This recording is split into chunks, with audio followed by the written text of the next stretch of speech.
Alright, so the faucet has arrived. We should be able to get this put in the sink today and hopefully get the sink all put in and be that much closer to completed.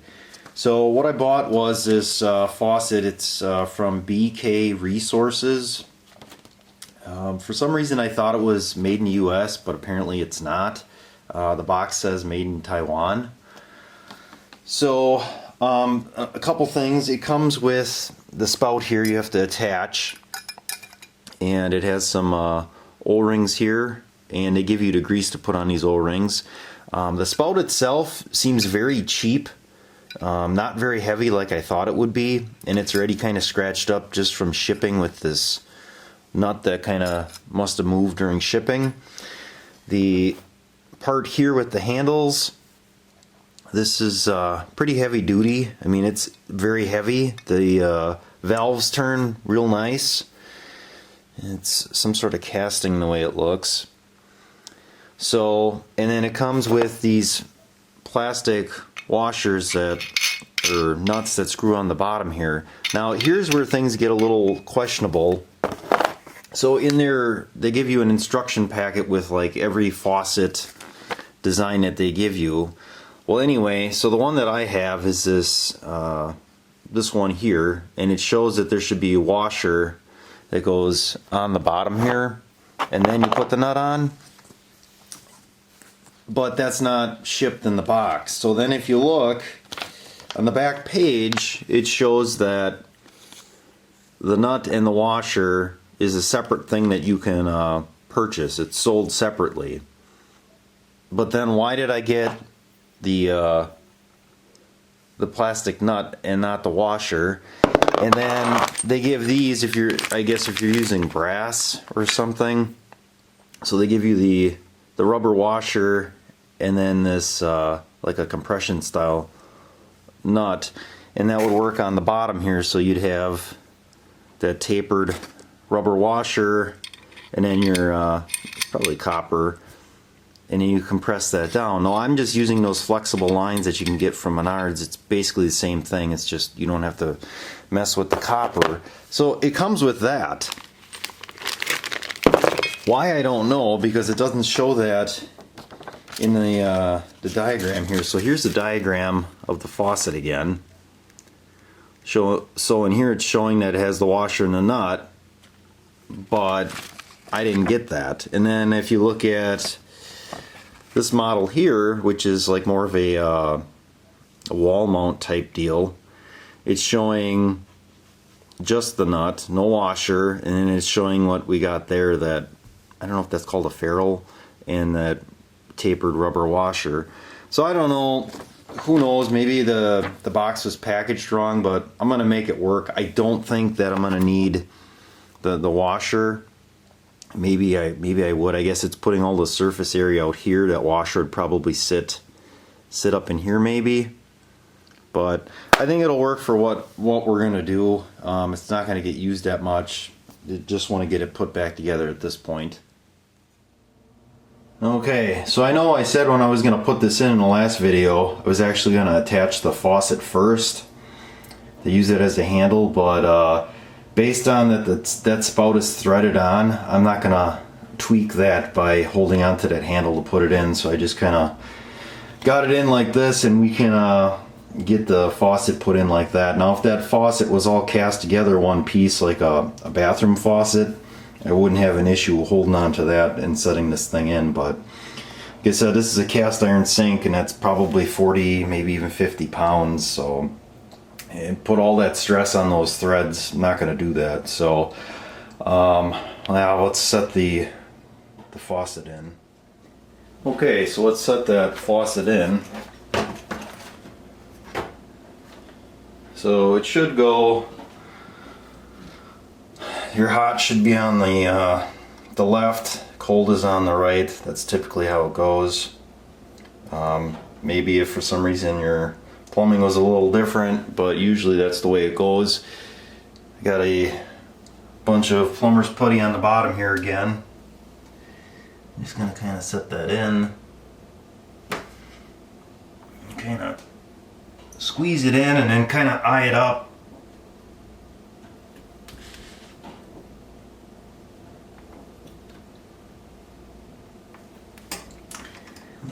good.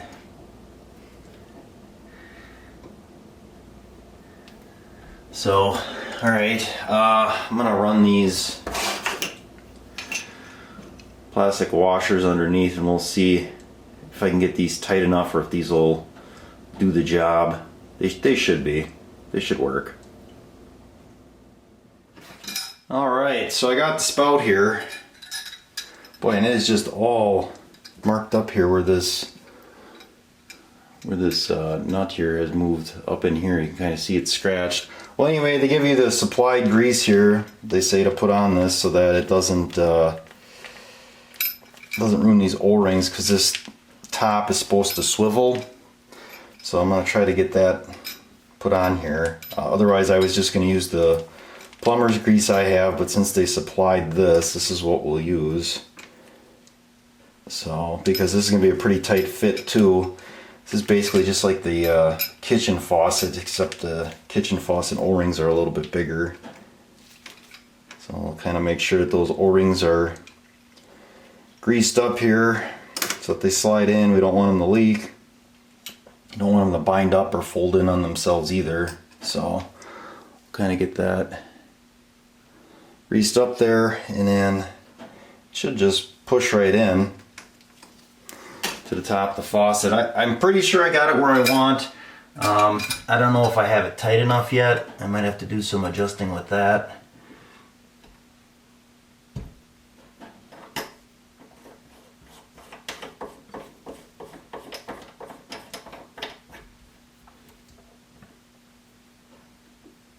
We'll have to, ooh, that's nice.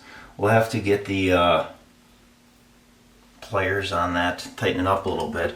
Hopefully, if my measurements were right. Oh, nice.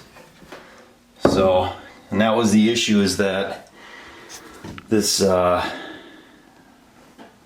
on the top here that folds down where this hinges here, this whole countertop comes down. I had to make sure that my spout height wasn't too high, and I went with 8 inches, which I think is pretty good. You can swing it to the side, put a pail in here, fill up a pail. We really don't use this for laundry purposes. It's more for like a scrub pail anyway. Slop sink, I guess, if you want to call it that. So I'll get everything tightened up and we'll go from there. Okay, so this is what the faucet looks like, or the spout. I tightened it up. There's a little bit of up and down play, but I think that's just the way it is. We'll find out here. I did find out that my 16-inch supplies here are going to be a little short, at least for the left side, because that pipe is a little bit shorter for reasons I'm not going to discuss at this point. But anyway, so what I got here, and I think I've gone through this, it's a 3/8 by half FIP. So I believe the half is this, and that's the end that's going into the faucet, and then the other end is this, what I think is 3/8. Oops. And it's just got that rubber washer in there as well, so you kind of just hand tight and then maybe quarter turn or eighth of a turn with the pliers. So, and then I got everything in here. I just hand tightened everything.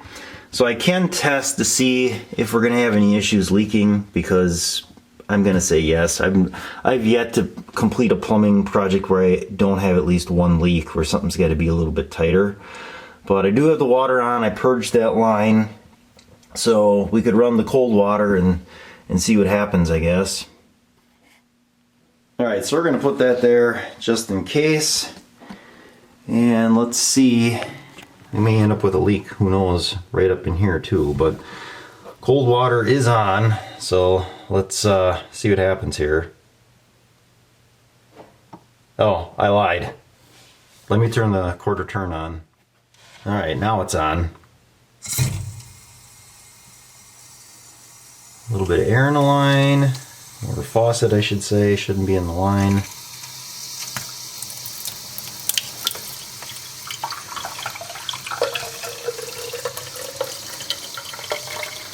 Drain sounds like it's filling up. Or the trap, I should say.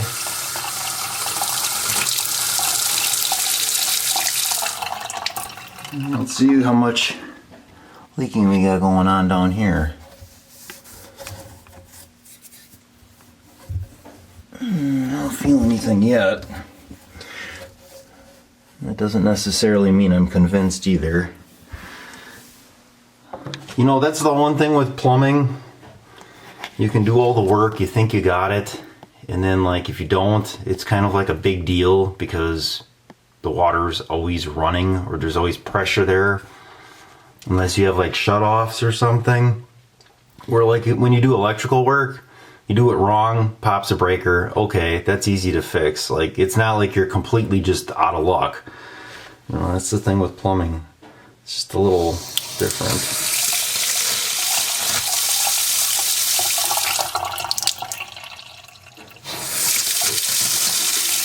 I still got a little bit of air in that line yet.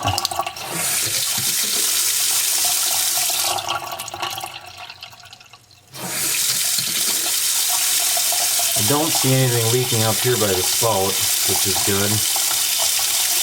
So I think we got that. Move it around a little bit, maybe you can see. Yeah, that looks good.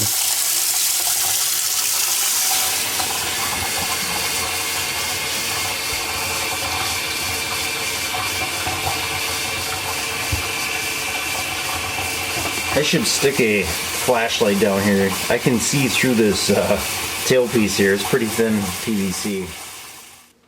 Oh, that's crazy. So I just put a LED flashlight up here. It's actually almost too bright. The camera doesn't want to adjust.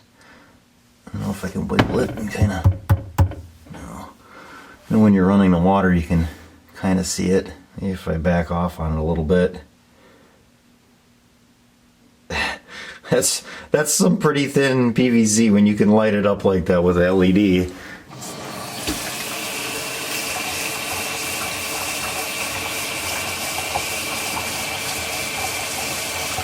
Oh, it's hard to tell, but you can kind of see the water moving in there. I wonder if I bring it on the bottom here, if I could just... Oh yeah, you can see it. Well, maybe you can't on the camera, but right here's the height of the water. Oh, that's cool. Yeah, see it's schedule 40 or whatever in the back you can't see through, but the thin stuff, you can see right through that. It's kind of cool. I don't know. I don't see it leaking, but now that I've said that, I'm sure it will. I'm sure I'll find a drip somewhere, but for now that doesn't look too bad. I'll have to make another trip to Menards and pick up the correct length supply for the hot, and then we should be in business. Alright, so I got both supplies now hooked up. I got a 20-inch supply for my hot, so I'm running it, filling it up to check for leaks. I did find a leak. I left this plastic container underneath the sink right by the trap here overnight just to see, and there was some water in it, and I'll show you where I found a leak here. Alright, so right in here, oh yeah, you can see it right in there, it just leaked. Now why it didn't do that yesterday, I have no idea. And I filled the sink up yesterday, ran a full thing through, and I was actually underneath after I pulled the drain stop, and nothing leaked, and now today it's leaking, which is interesting. So I don't know, I'm gonna try cranking this down a little bit more by hand, because it is really cheap plastic. You don't need to put a pliers or anything like that on there. So I'm gonna crank it down and we'll see if we can get it. Alright, so I tightened it up a little bit. We'll see if it leaks. I'm gonna pull the strainer here and let all the water out of the sink, and we'll see if we get a drip. Even with that strainer having an O-ring on it, it's still dripping water, which is odd. You can see it here, the way it kind of shakes. It's dripping through, so I don't quite understand that. And I talked about the other day about the faucet not coming with the washers. It came with those mounting nuts to mount the faucet to the sink. I emailed the company and I took a picture of what they sent, and they told me the other pieces that were sent are for supply lines, and I explained I already knew all that and that I didn't have the washers, you know, and I took a picture of all the hardware. So they said they're going to send me the mounting nuts and washers, which I already have the mounting nuts. I'm not sure what, I don't know. Well, we're just going to leave it as is, and then once the stuff shows up, if it shows up, we'll go from there. But all right, further ado, let's pull this thing and see what happens.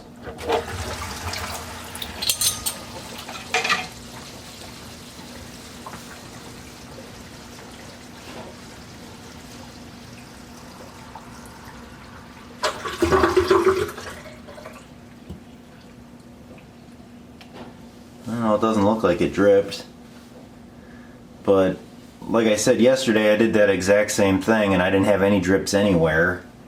You would think if you did the same thing yesterday, why would it drip overnight? I don't know. Nothing should have changed. I don't think the kids messed with it or anything, but I don't know. I'll probably keep that plastic container underneath there just until I know for sure that it's good. If it doesn't leak, because it's just leaking the water out of the trap at this point overnight. So we'll have to see what happens with that. I'm going to take you downstairs and show you what I did down there, and then I think we're going to be wrapping this up. Alright, so those are the wash machine supply lines.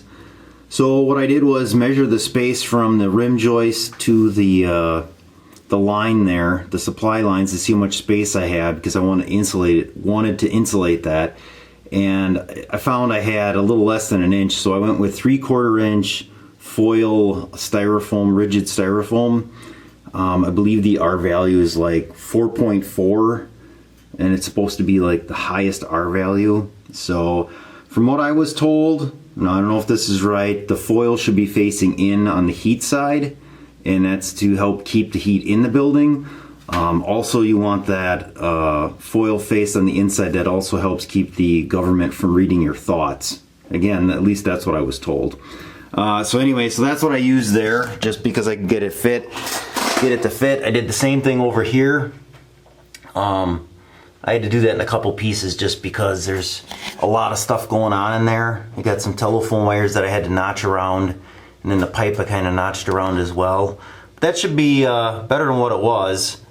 And then I don't know if I'll stick something in there in front of that or not. I'm not 100% sure. Above where the electrical box is here, where all the wires go through, that there isn't any room. So I have some caulk. That's that. I accidentally bumped the camera here trying to get it in. But anyway, what I was saying was I got some of that caulk that you're supposed to use for fire break or whatever. We could do that back where those wires are. I don't know how you would insulate that with any type of rigid material. It almost seems like that would be impossible. So I'll have to do something with that. I could get that spray foam stuff. That's so messy, and if you ever have to take something apart, it's really hard to get out. So I'll show you what else I did. So this spot here is, what is that? I don't know. Oh, that's the wire that goes up to the oven. So same type of deal. And that one was actually, I think, right at 3/4, so it was a snug fit, and that caulk on the wire was previous. But anyway, so I did that. Again, I could probably stick some insulation in front of that. The other cavities here I did with 1.5 inch foam, and then I doubled it up, so I got 3 inches, so it comes out. I don't know what's back in here. This is a cold air return. It'd be really interesting to know what they did in there. I'm gonna have to open that up because I'm curious now.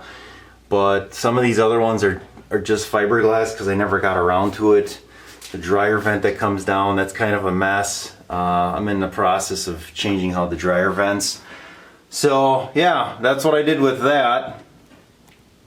For those different areas or whatever, water heater too, that's probably got to get changed at some point. So I don't know if I'll put the fiberglass back in, but there's a finish what it looks like. I did the same type of thing with the pipe, and then I stuck the fiberglass in front. I don't know, but that 3/4 gives a pretty good 3/4 inch foam insulation gives a pretty good R value, so I might stick some of that in because I had to buy a whole sheet of it. So other than that, I think we're gonna wrap it up. I'm not gonna do the drywall section behind the machine and finish that, just because I think I'm gonna open up the wall, and like I said, I'm gonna do some re-venting with the dryer, because the way they vented it is absolutely horrendous, and we can do better. There's better products out there now to finish that. So alright, that's gonna be it for now. We're gonna call this part 4 completed.